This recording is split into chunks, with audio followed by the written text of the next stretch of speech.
সামাজিক যোগাযোগ মাধ্যমে ছড়িয়ে পড়ছে একটি মর্মান্তিক ভিডিও।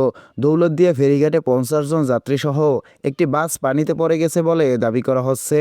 ভিডিওতে দেখা যায় দুর্ঘটনার পর কিছু মানুষ দ্রুত উপরে উঠে আসতে সক্ষম হলেও অনেকেই নিখোঁজ রয়েছেন। ঠিক কতজন নিহত বা আহত হয়েছেন তা এখনও নিশ্চিতভাবে জানা যায়নি। ঘটনাটি ঘিরে তৈরি হয়েছে উদ্বেগ ও শোকের পরিবেশ। এই ঘটনার পর অনেকেই সবার কাছে দোয়া চাচ্ছেন নিখোঁজ ও ক্ষতিগ্রস্তদের জন্য। এরই মধ্যে প্রশ্ন উঠেছে, এই বিষয় নিয়ে লাইভে এসে একই বললেন সাকিব আল হাসান এবং হাসনাত আব্দুল্লাহ।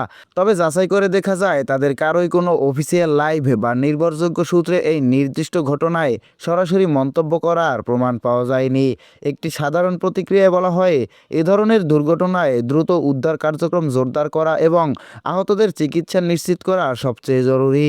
এছাড়াও সবাইকে আহ্বান জানানো হচ্ছে, গুজব না ছড়িয়ে সঠিক তথ্যের অপেক্ষা করুন এবং ক্ষতিগ্রস্তদের জন্য দোয়া করুন। প্রিয় দর্শক, আপনার কি মনে হয় এ ধরনের দুর্ঘটনা এড়াতে কি ব্যবস্থা নেওয়া উচিত? কমেন্টে জানিয়ে দিন আপনার মূল্যবান মতামত।